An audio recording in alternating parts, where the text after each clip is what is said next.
اللہ تبارک و تعالیٰ نے چونکہ نظام سازی کی قابلیت صلاحیت دی ہے خواتین کو، امت سازی کے اندر یا نظام سازی کے اندر بھی اصل کردار خواتین کا مقرر کیا ہے۔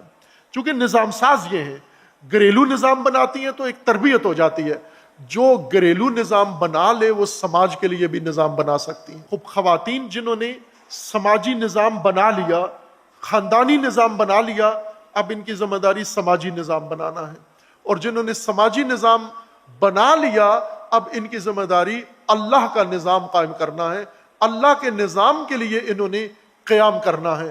اور یہ دو، اگر کسی کو شک ہو کہ نظام سازی میں ہم کیا کر سکتے ہیں، نظام سازی میں آپ خدیجۃ الکبریٰ بن سکتی ہیں، آپ کردار ادا کر سکتے ہیں۔ خدیجۃ الکبریٰ نے نظام سازی میں کب حصہ لیا؟ بنے ہوئے نظام میں شامل نہیں ہوئی، بالکل خالی پلاٹ میں، جب رسول اللہ تنہا تھے اور سوائے حضرت ابو طالب کے کوئی ساتھی نہیں تھا، چونکہ امیر المومنین چھوٹے تھے، اس وقت کم سن تھے، تو اس وقت ایک خاتون نے حامی بھری اور رسول اللہ کی ساتھی بنی، معاون بنی، اور معاون بن کر رسول اللہ کی ایسی مدد کی، ایسا تعاون کیا نظام سازی میں کہ رسول اللہ آخری عمر تک، رحلت کے وقت تک قدردان رہے خدیجۃ الکبریٰ کے۔ اسی طرح پھر جناب فاطمہ الزہرا سلام اللہ تعالی علیہ، کہ جب نظام کے لیے اہم مرحلہ آ جاتا ہے کہ نظام کی طرف سے تھوڑا امت کے اندر ایک تبدیلی محسوس ہوتی ہے کہ گویا نظام سے دوری کی طرف رجحان پیدا ہوا ہے، وہاں پر پھر مشکل دور میں بالآخر یہ دو کردار ہمیں بتاتے ہیں کہ آپ نظام سازی میں دشوار ہو، کٹھن ہو، خواتین جو کردار ادا کر سکتی ہیں، خصوصاً حضرت زہرا سلام اللہ تعالی علیہا نے جو نظام سازی میں کردار ادا کیا، اور پھر جامع ترین کردار کہ جہاں پر خدیجۃ الکبریٰ اور فاطمہ الزہرا دونوں مل کر ضم ہو کے، مدغم ہو کر ایک شخصیت کا روپ دھارتی ہیں، اس کا نام زینب اولیاء ہے۔ نظام سازی ہنر ہے، ہنرمند لوگ نظام بناتے ہیں۔ آپ توجہ کریں کہ ہمارے پاس دینی مواد، علمی مواد کتنا ہے، اور اس مواد سے نظام نہیں بنا سکے۔ امام خمینی جب انقلاب لائے تو نظام دین بنا ہوا نہیں تھا، علماء بے شمار تھے ایران کے اندر۔ اب باری آئی نظام بنانے کی کہ یہ جو فقہ آپ نے پڑھی ہے اس میں سے مواد نکال کے نظام بناؤ، تو اب علماء تو بہت تھے، فتوے دینے والے، احکام بیان کرنے والے، آیات پڑھنے والے، روایات پڑھنے والے، لائنیں لگی ہوئی تھیں، لیکن ان روایتوں سے نظام بنائے یہ نہیں تھے۔ اس وقت ایک ایسا امام کی بساط میں، امام کے اس خزانے میں ایک ایسا ہیرا تھا جس نے یہ کام کیا، امام کے فتووں سے، امام کی تعلیمات سے ہی اس نے نظام بنایا۔ اس کا نام تھا ڈاکٹر بہشتی، ڈاکٹر سید محمد حسین بہشتی رحمت اللہ علیہ۔ یہ ہنرمند تھا جو نظام سازی جانتا تھا، یعنی حوزہ علمیہ قم نے ہزاروں فقہا پیدا کیے ہیں، لیکن ان کے اندر نظام ساز یہ ایک ہی پیدا ہوا، اور یہ اگر نہ ہوتے تو بہت مشکل اوائل انقلاب میں آ جاتی نظام بنانے میں۔ اس لیے نظام سازی ایک ہنر ہے جو اللہ تبارک و تعالیٰ نے عطا کیا ہے۔ خب انبیاء کو یہ ہنر عطا کیا، ائمہ کو یہ ہنر عطا کیا، اور پھر علماء میں سے خاص خاص لوگوں کو عطا کیا، لیکن ہنر عورت کا فطرت قرار دی، عورت کی جبلت قرار دی، چونکہ عورت کو نظام سازی کا اس سے کام لینا تھا۔ اب خواتین جب نظام سازی کے لیے اللہ نے ان کو چن لیا ہے، اس نظام سازی میں جو عورت کی ذمہ داری ہے، مرد معاون کا کردار ادا کرتا ہے۔ کچھ کام ایسے ہیں جو مرد کی ذمہ داری ہے اور عورت معاون ہے، ڈپٹی ہے مرد کی، اور کچھ کام ایسے ہیں جو عورت نے کرنے ہیں، مرد نے تعاون کرنا ہے۔ اور عملاً آپ تاریخ میں دیکھ لیں تو خواتین ایسے ہی رہی ہیں کہ مرد کے شعبے میں لا تعلق نہیں رہی بلکہ معاون بنی ہے، جو مرد کا کام تھا، اور جہاں خواتین کا کام تھا وہاں پر خواتین نے نظام سازی کی ہے اور مرد نے معاونت کی ہے۔ ایک غلط کام جو ہمارے دور میں شروع ہو گیا ہے، یعنی گزشتہ 1-2 صدیوں سے شروع ہوا ہے، وہ تقابل ہے عورت اور مرد کا، جنگ عورت اور مرد کی۔ یہ مغرب نے شروع کی ہے. مغرب نے جو عورت کو استحصال کیا ہے، عورت کا مقام گرایا ہے، عورت کی توہین کی ہے، عورت کو فساد کا ذریعہ بنایا ہے، مغرب نے، یورپ نے ایک کام انہوں نے ناروا کیا ہے، مرد کے ساتھ بھی اور عورت کے ساتھ، کہ عورت اور مرد کو آمنے سامنے لا کر کھڑا کیا ہے. جیسے فیمنزم میں ہے کہ عورت آزاد ہو، عورت مستقل ہو، آزاد ہو یعنی مرد سے آزاد ہو. عورت، مرد باپ ہو تو اس سے بھی آزاد ہو جائے، مرد بھائی ہے تو اس سے بھی آزاد ہو جائے، مرد بیٹا ہے تو اس سے بھی آزاد ہو جائے. یعنی کسی حیثیت میں مرد عورت کے سامنے آئے تو مرد کی کوئی اثر یا دخل نہ ہو مرد عورت کی زندگی میں، عورت بالکل آزاد ہو. یہ فساد جو آپ کے ملک میں بھی بعض خواتین نے اور بعض مردوں نے اور بعض حکمرانوں نے شروع کیا، یہ سب سے بڑا فساد ہے. اللہ تبارک و تعالیٰ نے عورت اور مرد کو بھائی کے دو مختلف شیپ ہیں، دو مختلف جسم ہیں، دو مختلف رنگ ہیں، لیکن یہ دو فقط جسم میں الگ الگ ہیں. اصل انسانیت روح کی ہے، اور روح میں عورت اور مرد نہیں ہے، روح انسان کی ہے. ایک روح ہے انسانی، وہ مرد بھی ہے وہ عورت بھی ہے. اور یہ روح دو کیوں بنائے؟ اس لیے کہ اللہ تبارک و تعالیٰ نے اس مخلوق کے ذریعے کائنات میں ایک بڑا ہدف حاصل کرنا تھا، اس لیے انسان بنایا. انسان خلق کیا، ملائکہ نے کہا ہم کافی ہیں، ہم تقدیس کرتے ہیں، ہم تسبیح کرتے ہیں، ہم عبادت کرتے ہیں. ہمارے استاد یہ آیت پڑھ کے عموماً وہ مذاق میں یہ کہتے تھے کہ جب فرشتوں نے اللہ کو کہا کہ ہم تقدیس کرتے ہیں اور ہم تسبیح کرتے ہیں، تو اللہ نے کہا کہ مجھے مقدس مآب نہیں چاہیے، مقدس مآب میں نہیں چاہیے، مجھے انسان چاہیے. انسان چونکہ ملائکہ اللہ تبارک و تعالیٰ کی توانائیاں ہیں، طاقت ہیں، پاور ہیں، عملہ ہے، سٹاف ہے اللہ کا، اور ان کے ذریعے وہ کام انجام پا رہا ہے.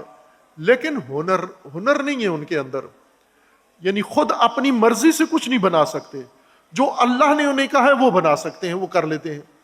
لیکن انسان کو اللہ نے اس لیے بنایا کہ ارادہ دیا، یہ اپنی مرضی سے، اپنے اختیار سے، اپنے ارادے سے کچھ کرے، اور وہ کرے جو اللہ نے اس کے لیے مقرر کیا ہے، یہ اپنے ارادے سے وہ کام کرے. اس لیے اس کو یہ خصوصیات عطا کی ہیں.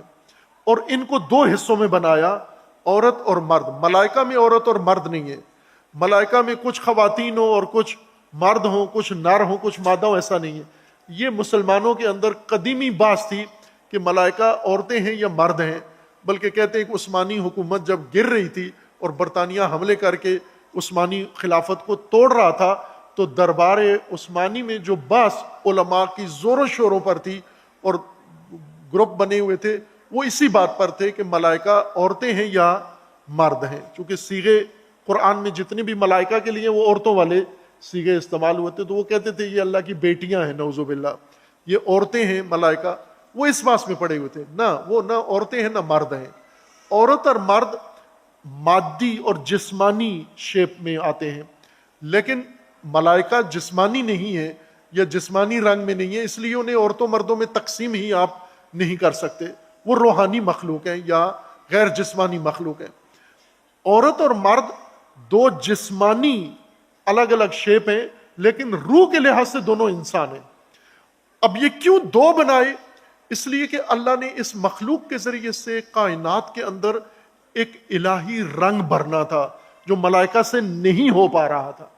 ملائکہ تقدیس کر سکتے ہیں، تسبیح کر سکتے ہیں، عبادت کر سکتے ہیں، اللہ کا ہر فرمان بجا لا سکتے ہیں، لیکن اللہ کو کائنات میں جو کروانا تھا وہ ان سے نہیں ہو سکتا تھا.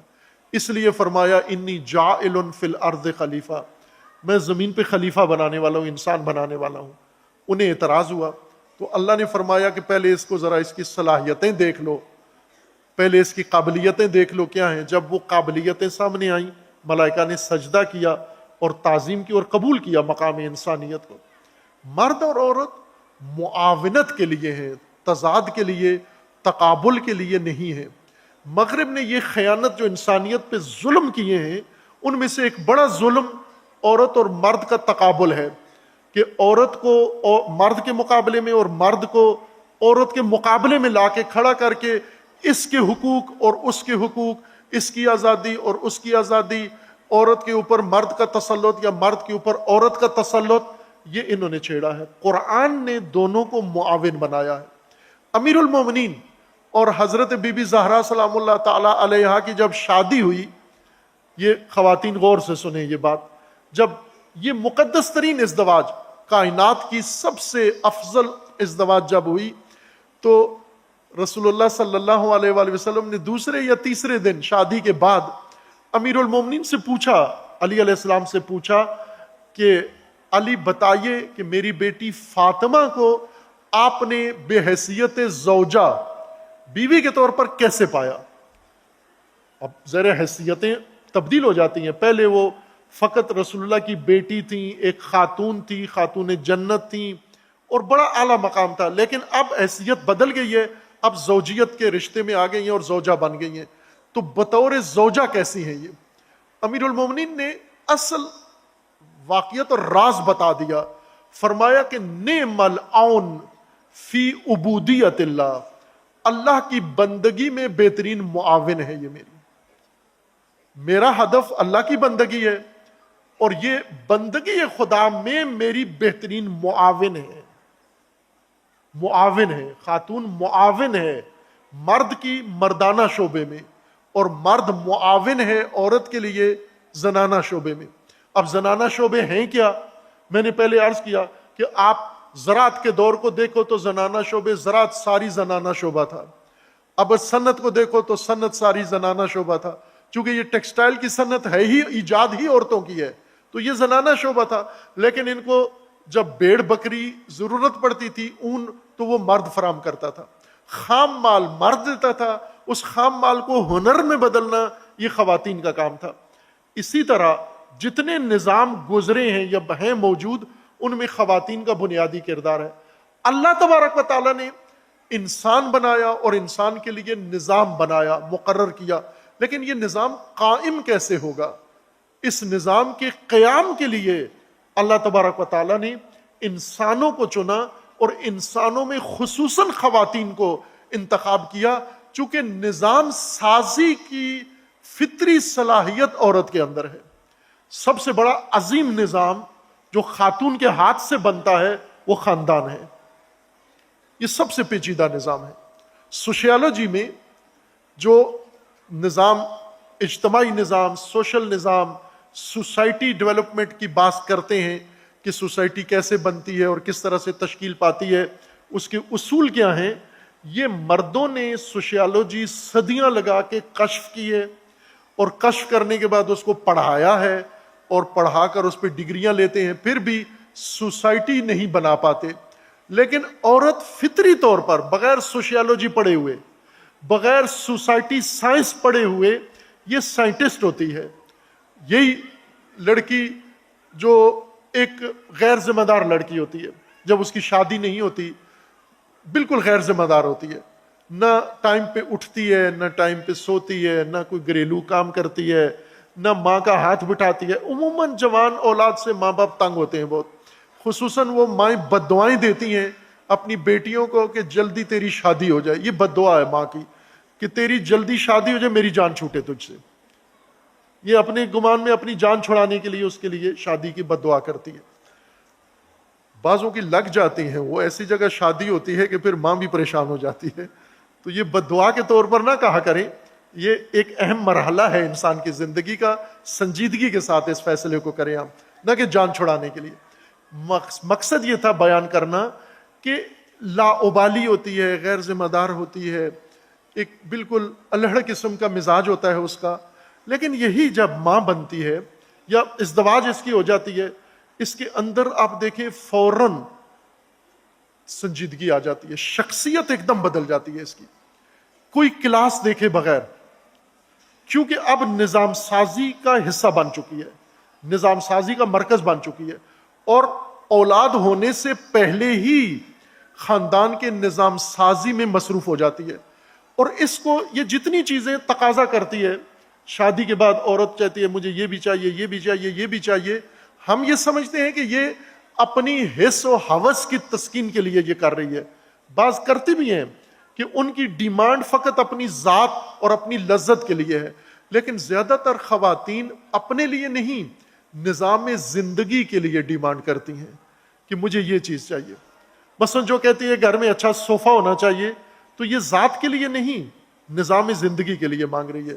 برتن ایسے ہونے چاہیے، گھر ایسا ہونا چاہیے، پردہ ایسا ہونا چاہیے، تو یہ اس کی ذاتی چیزیں نہیں ہیں، یہ نظام کے لیے مانگ رہی ہے. اب یہ الگ بات ہے کہ اس کا نظام محدود ذہن کی وجہ سے محدود ہے. اگر کھلا ذہن ہو، گہرا ذہن ہو، تو یہ اس سے زیادہ عمیق چیزیں طلب کرے گی نظام سازی کے لیے. پھر بچے ہوتے ہیں تو ایک خاندان بناتی ہے عورت کے محور میں، اور نظام سازی مکمل. مرد معاون ہوتا ہے، گھریلو نظام کا مرد معاون ہوتا ہے. سخت کام، جو دشوار کام ہے وہ مرد کے حوالے ہیں، لیکن نظام سازی ظریف کام ہے. لہذا گھر کا جتنا اندرونی ماحول ہے، صلہ رحمی ہے، محبت ہے، شفقت ہے، اور ایک ارتباط ہے، خاندان کو جوڑ کے رکھنا. خاندان کے وصل کا نام قرآن نے صلہ رکھا ہے، صلہ، اور یہ عورت کو یہ ہنر دیا ہے. مرد رشتہ داروں کو جوڑ نہیں سکتا، عورت جوڑ سکتی ہے. صلہ رحمی اس کو کہا گیا ہے، یعنی یہ ہنر اس کے اندر ہے، چونکہ احساس اس کے اندر ہے اور نظام سازی کی اس کے اندر صلاحیت موجود ہے. اس سارے تعاون کے ذریعے اللہ تبارک و تعالیٰ نے جو بشریت کے لیے نظام منظور کیا ہے وہ ہے نظام امامت و امت. انسان کے لیے سیاسی نظام، انسان کا معاشی نظام، انسانیت کا سماجی نظام امامت و امت کا نظام ہے. قرآن کی گواہی اور احادیث، رسول اللہ صلی اللہ علیہ وآلہ وسلم کی تعلیمات، وہ سب امامت و امت ہے. رسول اللہ کو امام بنایا. قرآن کریم میں حضرت ابراہیم خلیل علیہ الصلاۃ والسلام کو امام بنایا. انی جاعلک للناس اماما، اے ابراہیم ہم آپ کو لوگوں کا امام بنا رہے ہیں. تو حضرت ابراہیم بہت ہوشیار، بہت ہی زیرک نبی تھے، تو جو چیز اللہ ابراہیم کو دیتا تھا وہ فوراً ذریت کے لیے، اولاد کے لیے بھی منظوری لے لیتے تھے. قال ومن ذریتی، تو انہوں نے عرض کیا کہ خدایا میری ذریت، میری اولاد. امامت تو بشریت کے لیے ہے، اور آپ نے امامت بشریت کے لیے بنانی ہی ہے، تو کیوں نہ میری ذریت کے میں امامت رکھیں، اور میری ذریت کے امام ہونا چاہیے. اللہ تبارک و تعالیٰ نے یہ درخواست منظور کر لی، اور اللہ کا جواب ہوا قال لا ینال عہد الظالمین، اے ابراہیم تیری ذریت میں امام ہوں گے، امامت ہوگی، لیکن ظالم کوئی بھی تیری ذریت کا ظالم امامت تک نہیں آ سکتا. پس اللہ کا منظور کردہ نظام امامت ہے، اور اس میں کوئی اختلاف نہیں ہے، کوئی فرقہ واریت نہیں ہے. امامت عموماً ہمارے ہاں یہ سوشل میڈیا مشروم اور یہ فتنہ باز مفتی یہ بغیر مطالعہ کے بات کرتے ہیں. یہیں پر اسی جگہ ایک وحدت کانفرنس تھی، اور اس کے اندر دیوبندی عالم نے یہ صراحت سے کہا کہ اہل سنت کو کہ آپ غلط فہمی کا شکار ہو کہ آپ سمجھتے ہو کہ شیعہ کے ہاں امامت کا نظام ہے، اہل سنت کے ہاں بھی نظام امامت کا ہی نظام ہے. اور انہوں نے اہل سنت کی کتابوں سے ثابت کیا، اور پھر میں نے اس کے بعد بہت ساری کتابوں سے اہل سنت کے حوالوں کے ساتھ ان کی عبارتیں پڑھ کے بتایا کہ وہ سارے امامت کے قائل ہیں. البتہ امامت کے پروسیجر میں کہ کیسے امام بنے گا، کس نے بنانا ہے، اس میں اختلاف ہے، لیکن اصل نظام امامت یہ متفقہ ہے تمام مسلمین کا. قرآنی نظام الہی نظام ہے. اس نظام امامت کی تشکیل میں اللہ تبارک و تعالیٰ نے چونکہ نظام سازی کی قابلیت، صلاحیت دی ہے خواتین کو، امت سازی کے اندر یا نظام سازی کے اندر بھی اصل کردار خواتین کا مقرر کیا ہے. چونکہ نظام ساز یہ ہے، گھریلو نظام بناتی ہیں تو ایک تربیت ہو جاتی ہے. جو گھریلو نظام بنا لے وہ سماج کے لیے بھی نظام بنا سکتی ہیں. جو گھر میں ناکام ہو وہ سماج میں بھی ناکام ہے. اب عموماً ہم ایسے لوگوں کو کوئی ذمہ داری دے دیتے ہیں جو گھر کا کوئی نظام نہیں بنا سکتے، گھر کا کوئی کام نہیں کر سکتے.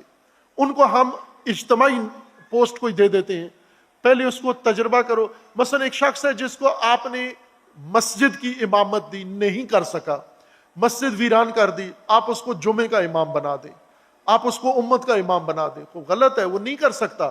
مسجد کی امامت کے قابل نہیں ہے اگر مسجد میں امامت کر لی تو اس کو جمعہ کی امامت دے دو، اگر جمعہ کی امامت کر لی تو اس کو امت کی امامت دے دو، اس کو دین کی امامت دے دو، نہ کہ ناکام آدمی کو۔ خوب خواتین جنہوں نے سماجی نظام بنا لیا، خاندانی نظام بنا لیا، اب ان کی ذمہ داری سماجی نظام بنانا ہے، اور جنہوں نے سماجی نظام بنا لیا اب ان کی ذمہ داری اللہ کا نظام قائم کرنا ہے، اللہ کے نظام کے لیے انہوں نے قیام کرنا ہے۔ اور یہ دو، اگر کسی کو شک ہو کہ نظام سازی میں ہم کیا کر سکتے ہیں، نظام سازی میں آپ خدیجۃ الکبریٰ بن سکتی ہیں، آپ کردار ادا کر سکتے ہیں۔ خدیجۃ الکبریٰ نے نظام سازی میں کب حصہ لیا؟ بنے ہوئے نظام میں شامل نہیں ہوئی، بالکل خالی پلاٹ میں، جب رسول اللہ تنہا تھے اور سوائے حضرت ابو طالب کے کوئی ساتھی نہیں تھا، چونکہ امیر المومنین چھوٹے تھے اس وقت، کم سن تھے، تو اس وقت ایک خاتون نے حامی بھری اور رسول اللہ کی ساتھی بنی، معاون بنی، اور معاون بن کر رسول اللہ کی ایسی مدد کی، ایسا تعاون کیا نظام سازی میں کہ رسول اللہ آخری عمر تک، رحلت کے وقت تک قدردان رہے خدیجۃ الکبریٰ کے۔ اور باقی ازواج جب اعتراض کرتی تھی تو فرماتے تھے کہ تم فقط حق زوجیت ادا کرتی ہو، بنے ہوئے نظام سے لطف اندوز ہو رہی ہو، لیکن جس نے نظام کے لیے قربانیاں دی ہیں، جس نے نظام کے لیے اپنے آپ کو فدا کیا ہے، جس نے اپنی دولت، اپنی ثروت، اپنی جوانی، اپنی صحت، اپنی ہر چیز نظام کے قدموں میں لا کر رکھ دیا، وہ خدیجۃ الکبریٰ ہے۔ تو میں کس طرح بھول سکتا ہوں خدیجۃ الکبریٰ کو؟ اسی طرح پھر جناب فاطمہ الزہرا سلام اللہ تعالی علیہ، کہ جب نظام کے لیے اہم مرحلہ آ جاتا ہے کہ نظام کی طرف سے تھوڑا امت کے اندر ایک تبدیلی محسوس ہوتی ہے کہ گویا نظام سے دوری کی طرف رجحان پیدا ہوا ہے، وہاں پر پھر مشکل دور میں اب یہ آپ تشخیص دیں کہ ماں کا دور مشکل تھا نظام سازی میں یا بیٹی کا کردار مشکل تھا نظام سازی میں، یہ تقابل کر لیں آپ، شاید فیصلہ مشکل ہو جائے یہاں پر کرنا کہ جس مرحلے میں حضرت خدیجۃ الکبریٰ نظام سازی کا حصہ بنی وہ زیادہ کٹھن دور تھا، یا جس وقت جناب سیدہ میدان میں آئیں نظام سازی کے لیے یا نظام کی بقا کے لیے وہ کٹھن دور تھا۔ بالآخر یہ دو کردار ہمیں بتاتے ہیں کہ آپ نظام سازی میں دشوار ہو، کٹھن ہو، خواتین جو کردار ادا کر سکتی ہیں، خصوصاً حضرت زہرا سلام اللہ تعالی علیہا نے جو نظام سازی میں کردار ادا کیا، اور پھر جامع ترین کردار کہ جہاں پر خدیجۃ الکبریٰ اور فاطمہ الزہرا دونوں مل کر ضم ہو کے مدغم ہو کر ایک شخصیت کا روپ دھارتی ہیں، اس کا نام زینب اولیاء ہے۔ یعنی خواتین کی قابلیتیں، مثلا اسکول میں بچے ہوتے ہیں، آپ تعلیم میں دیکھ لیں، ہمارا تجربہ بھی یہ ہے، ہم تعلیمی ادارہ چلا رہے ہیں، اس میں کچھ حصے میں خواتین کچھ میں مرد ہیں، رزلٹ میں فرق دیکھ لیں آپ کہ مرد جو تعلیم دیتے ہیں وہی نصاب پڑھاتے ہیں اور رزلٹ ان کا افسوسناک ہوتا ہے، اور خواتین وہی نصاب پڑھاتی ہیں اور رزلٹ ان کا قابل افتخار ہوتا ہے۔ آپ بھی دیکھ لیں کہ چھوٹی عمر کے بچوں کو آج عالمی سطح پر یہ سٹینڈرڈ بن چکا ہے کہ چھوٹی عمر کے بچوں کو مرد نہ پڑھائیں، نہیں پڑھا سکتے، چھوٹی عمر کے بچوں کو خواتین ٹیچر پڑھائیں، اور یہ 100% کامیاب تجربہ ہے۔ اس کی یہ وجہ نہیں ہے، اکثر جو ٹیچرز خواتین ہیں یہ ٹرینڈ نہیں ہوتی، یہ بی ایڈ نہیں ہوتی ہیں، میڈ نہیں ہوتی، کوئی انہوں نے ایجوکیشن کا کورس نہیں کیا ہوتا، پھر کیوں اتنا اچھا پڑھا لیتی ہیں؟ فطری قابلیت نظام سازی کی، شخصیت پروری کی، شخصیت سازی کی جو فطری صلاحیت ان کے اندر ہے، یہ اس کو بروئے کار لاتی ہیں، اس وجہ سے یہ نتیجہ جلدی لیتی ہیں۔ مرد کو سیکھنا پڑتا ہے اور سیکھے بغیر آ جاتا ہے، سیکھے بغیر آ کے صرف ٹوٹل پورا کرتا ہے، رزلٹ نہیں دے سکتا۔ تو یہ وہ مثالیں ہیں آپ کے اپنی تجربہ شدہ اور آپ کی اپنی دیکھی بالی اور مشاہدہ ہے آپ کا، تو پھر خواتین کو اپنی قابلیت پہ اعتماد ہو جانا چاہیے کہ اگر امامت کے نظام کے قیام کے لیے خواتین میدان میں آئیں گی تو پھر انشاءاللہ وعدہ خدا سچ ہوگا کہ جب رسول اللہ کے ساتھ جناب خدیجۃ الکبریٰ آئیں، کوئی مرد نہیں تھا، سارے مرد مخالف تھے، جو بعد میں ساتھی بنے یہ سب مخالف تھے۔ حضرت عمر رسول اللہ کو قتل کرنے آ رہے تھے، مارنے آ رہے تھے کہ ختم کروں میں، یہ سلسلہ ہی ختم کر دوں جو انہوں نے شروع کیا ہے، اور پھر راستے میں پشیمان ہو کے بہن نے سنا بہن قرآن پڑھ رہی ہے تو بہن کی طرف گئے، وہ ماجرا جو آپ سب جانتے ہیں. اسی طرح اور بہت سارے جو پہلے مشرک تھے وہ مسلمان ہوئے تو رسول اللہ کے دشمن تھے اور پھر رسول اللہ کے تعلیمات سے متاثر ہو کے مسلمان ہوئے. لیکن حضرت خدیجہ وہ کیسے مسلمان ہوئی؟ نہ معجزہ مانگا، نہ معجزہ دیکھا، نہ رسول اللہ نے کوئی معجزہ خدیجہ کو دکھایا.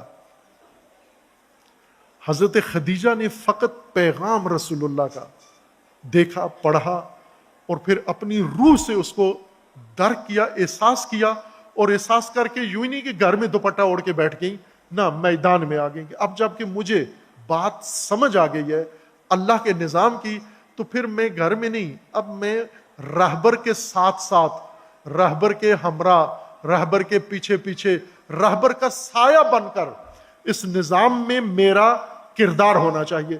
اور قیامت تک یہ نظام اسلامی اور یہ مسلمان، یہ سب کے سب یہ رہین منت ہیں خدیجۃ الکبریٰ کے. اگر روزانہ بھی ان کا احسان اتارنا چاہیں نہیں اتار سکتے.